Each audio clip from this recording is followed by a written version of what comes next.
Gênesis 6, 5. Pode ler alguém. Viu o Senhor que a maldade do homem se havia multiplicado na terra, e que era continuamente mal todo o desígnio do seu coração. Pronto. Então quer dizer que viu Deus que a maldade tinha o quê? Se multiplicar. Então a primeira maldade veio aqui. Quando ele conheceu o bem e o mal. Pronto.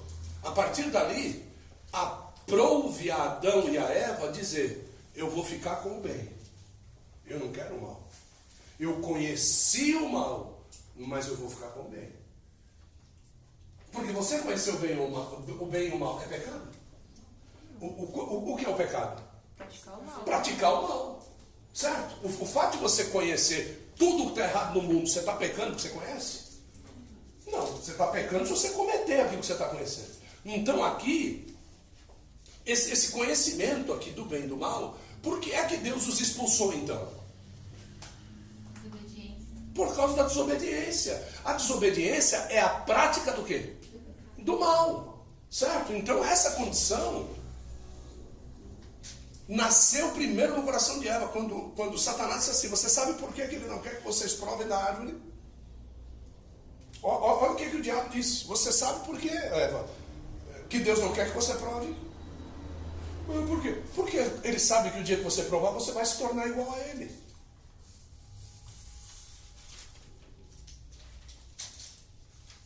E não era igual a ele. Deus fez o homem o quê? E não era igual. O que ela queria? Não era luz que nem ele. Não conversava com ele. Não o representava dentro do Éden. Quer mais o quê? Então, o que desceu ao coração de Eva foi: eu vou ser que nem Deus. Ela já era.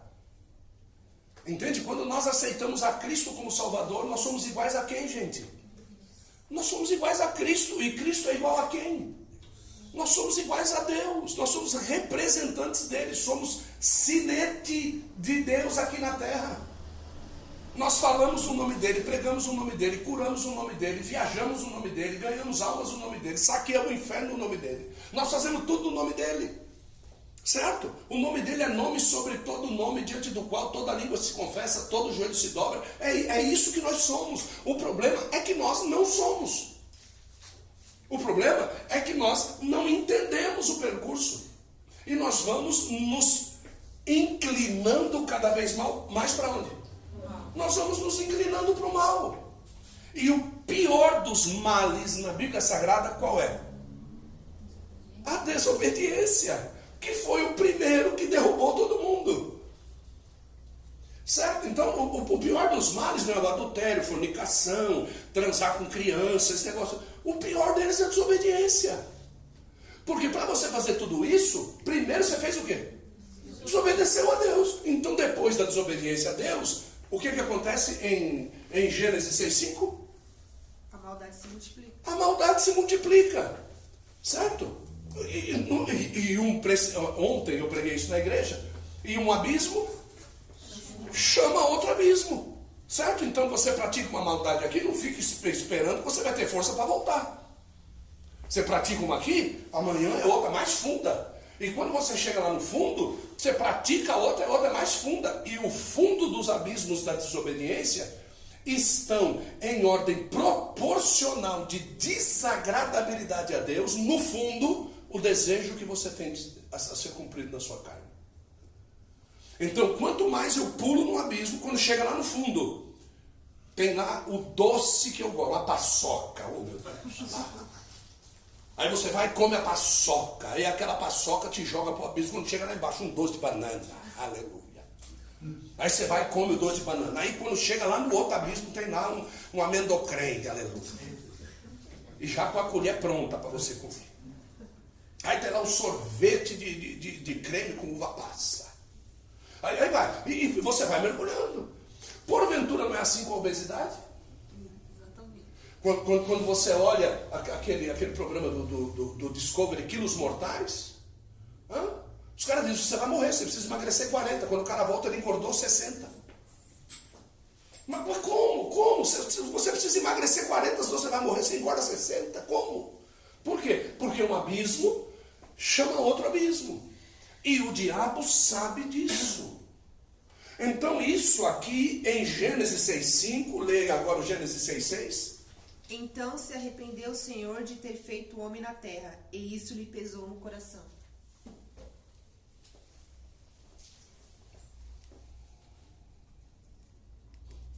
Repete.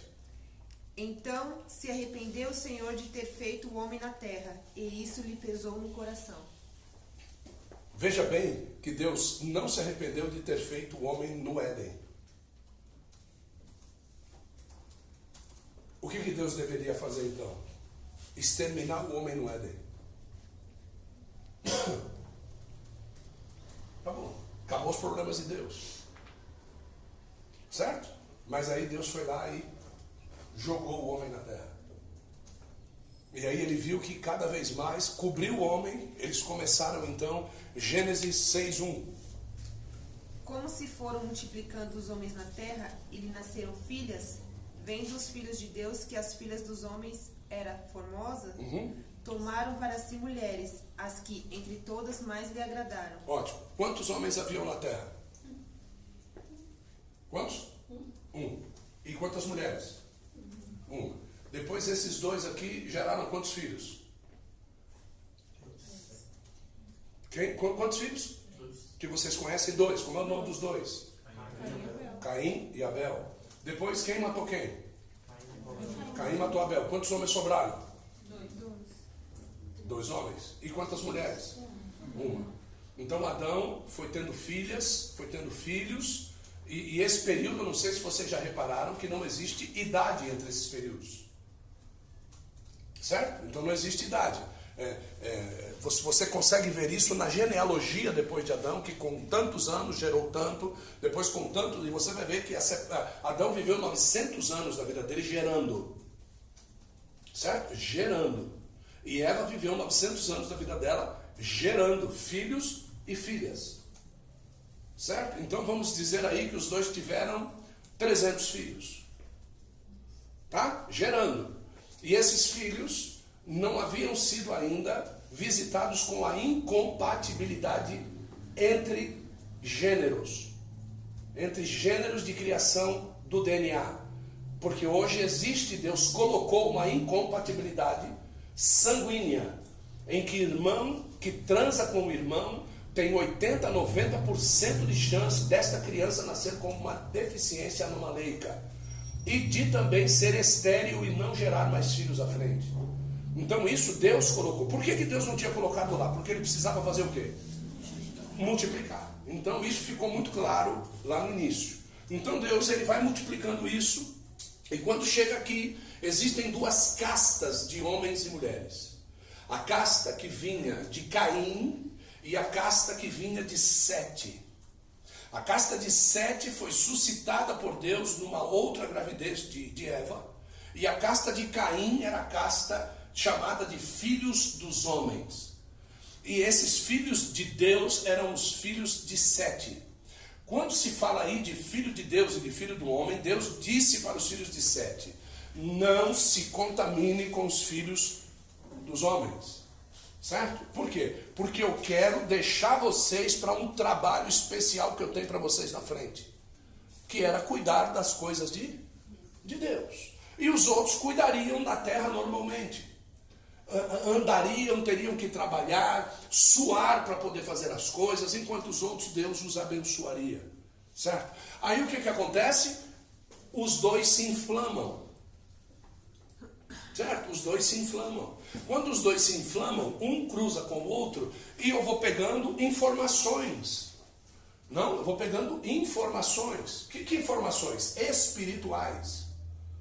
Ok? Então se a malignidade está na vida de uma pessoa, e eu beijo, eu transo com essa pessoa, eu absorvo espiritualmente aquilo que está naquela pessoa. Certo? Então eu absorvo. Nós tivemos experiências drásticas com pessoas cristãs, missionária dentro da igreja, que foram beijar espírita no colégio, desviaram, nunca mais se levantaram. Eu não estou falando de desviar os 6 meses, Eu estou falando que isso aconteceu há 10 anos atrás. Nunca mais se levantou. Nunca mais. Certo? E depois a mãe morre. E antes da mãe morrer ainda recebe um recado de Satanás. Porque foi tentar expulsar um demônio que manifestou na mãe no leito de morte. E o diabo tomou a cara da mãe e disse assim, falou, você vai expulsar o demônio de mim? Você não tem essa autoridade. E a mãe foi lá e morreu. Então, para você ver que isso é claro desde quando? Desde aqui. Tá? E como é que a gente fica sabendo disso? Quando esses caras entram na arca, Deus acha graça em Noé, os filhos de Noé, Sem, Cã e Jafé, certo? E quando eles entram na arca, o infeliz, né, do Cã, vai lá e descobre a nudez do pai. Por ele ter descoberto, transado com o pai, certo? Aí eu vou perguntar, onde é que esse cara aprendeu isso? Onde é que esse demônio entrou na vida dele? Certo? Em Gênesis 6:1. Então ele se inflamou com alguém lá. Certo? Da mesma coisa o jafetita, Jafé, se inflamou com alguém lá. Deus preserva a semente de Sem. Agora vocês vão entender esse negócio de Canaã. Por quê? Porque Canaã é terra de quem? De Cã. A palavra Canaã quer dizer terra de Cã. Só que, por aquilo que ele cometeu, Deus disse que ele iria andar errante sobre a face da terra. Ele não teria posse. Tudo aquilo que ele tomasse posse, Deus ia lá e ia tomar dele. O que aconteceu? Cã fundou Canaã. Uma terra poderosa, uma terra belicamente armada, muros terríveis ao redor. Eram os muros do quê? De Jericó. Certo? Então Cã, morando em Canaã, o que Deus diz? Eu tenho uma terra para dar para vocês. Que terra? A terra de Canaã. Vai lá e toma a terra. Então, vai lá e toma a terra. Nesse período de sair daqui, certo? Os filhos de Deus, os semitas, desobedecem a Deus e vão para onde? Para o Egito. E ficam lá 400 anos fazendo o quê? Escravo. Deus levanta Moisés. Ele tira o povo daqui e leva até onde? Canaã. Moisés morre no caminho por causa de desobediência. Vocês estão vendo que a desobediência está seguindo nós até aqui, né? Desde o começo. Certo? Por causa de desobediência, Deus levanta quem? Josué. Josué, com medo de levantar pessoas depois dele, não levanta ninguém. Invade Jericó. Depois disso, Deus precisa levantar quem? Juízes. De todos os juízes, vocês viram o que aconteceu. Certo? Depois levanta quem? Reis. Quem foi o primeiro rei? Saul. Vocês viram o que aconteceu. Depois Deus levanta Davi. Davi vai e peca com Betseba. Quando Davi vai e peca com Betseba, Deus diz para ele, a espada não vai se apartar da tua casa. Os filhos doidos para matar ele. Certo? Dele vem o resto dos reis, ele levanta Salomão. O que aconteceu com Salomão? Desvia da presença de Deus, onde tem 1000 esposas, das quais cerca de 890 esposas, eram 890 deuses que ele levantou tempo para poder estar adorando a outros deuses. Porque o negócio dele era fazer aliança e mulher bonita. Então está aqui, levanta Salomão. De Salomão sai 2 estirpes. Uma que vai gerar José, que não pode gerar Jesus, e a outra que vai gerar Maria, que vem de Natã, que é um dos filhos dele, ao qual o Espírito Santo tem que descer do céu e gerar em Maria aquele que viria a ser Jesus. Agora, se você pega esse período dos reis depois de Salomão, a cada 3 reis, 2 eram desviados e Deus levantava um, pelo menos para manter o nome dele de pé. Então, a história de Israel, ela vem esbarrando em quê? Em desobediência, desde aqui até aqui. Quando Jesus vem, ele diz assim, se vocês são meus amigos, obedeça aquilo que eu mando. Então Jesus está lembrando o quê? Certo? Então, a condição na cruz hoje, aí, vamos lá, né? Aí, quando Deus levanta Moisés aqui, ele levanta Moisés e manda Moisés construir o quê? O tabernáculo. Então Moisés vai, constrói o tabernáculo, e lá no tabernáculo ele perdoa o pecado do povo agora através de cordeiros. Só que ele não usa mais o quê? Ele não usa mais a pele, agora ele usa o quê? O sangue. Então Deus já começa a dar um caminho agora de salvação. Certo? Então ele começa em Moisés a dar o caminho de salvação. Só que isso tudo aqui, ele diz assim, só que a salvação agora está na minha presença. Repete isso comigo e diga assim, a salvação está na minha presença. Está na minha presença. Por quê? Porque o altar do sacrifício ficava fora do lugar santo. No lugar santo, certo? Entrava o sacerdote fazia ali todo um trabalho, e uma vez por ano ele entrava na presença de Deus com a bandeja do sangue que estava lá fora. Só que chega uma hora que Israel desvia, certo? E no tempo dos reis aqui, o que acontece com a arca? A arca, ela é roubada e se perde. O que Deus diz? Então, já que vocês não quiseram me obedecer, certo? Então agora eu tiro a minha presença. Aí os sacerdotes começaram a fazer sacrifício sem a arca. Olha só, fazer o sacrifício sem a arca já tinha subido. Então a condição principal hoje é que tem pessoas sacrificando sem Jesus. Tem pessoas hoje querendo perdão sem Jesus, não precisa mais ter Jesus hoje. Entende? Eu não preciso mais ser amigo de Jesus. Eu não preciso mais seguir Jesus. Eu não preciso mais obedecer a Jesus. Então, o povo hoje está voltando a fazer novamente tudo aquilo que já fizeram antes e que viram que não deu certo. Então está voltando tudo de novo. E quando o povo começar a se perder diante de tanta inevolução de marcha ré, o povo está dando marcha ré hoje, certo? Então, o que Deus vai fazer? Deus vai tomar a igreja. Entrando naquela situação, tipo, eu não preciso de igreja, porque Deus não vai deixar de me amar porque eu bebo, porque isso eu não preciso. Eu sou bom, estou fazendo tudo certo, eu sou uma boa pessoa, eu ajudo o próximo, não preciso de... Mas é justamente isso, Aline, que acontecia. É justamente isso que acontecia, por quê? Porque o povo tinha 364 dias pecando. E no dia que o sacerdote entrava no Santo dos Santos, eles apresentavam o melhor boi que eles tinham. Então, por exemplo, domingo agora é ceia. Sexta-feira começa o corre-corre. Sexta-feira começa. Liga, é até 3, 4 horas da manhã atendendo. Certo? Porque vocês, da casa de vocês não sabem o que acontece. É 3, 4 horas, 5 horas. Ontem era 1h30 da manhã, tinha um cara... Porque a palavra pegou ele de um jeito, disse assim, eu preciso ver o senhor agora. Eu falei, você vai se lascar agora. É isso aí. Entende? Quer que atenda 2 horas da manhã porque a palavra bateu nele na igreja. Só que ontem foi forte demais, né? Ontem o negócio foi terrível. Só que aí é o seguinte, quando vai chegando perto do afunilamento, o que vocês vão me dizer se a partir de hoje, meia-noite, escurecer as estrelas, escurecer o sol durante 3 dias? O que vocês vão me dizer?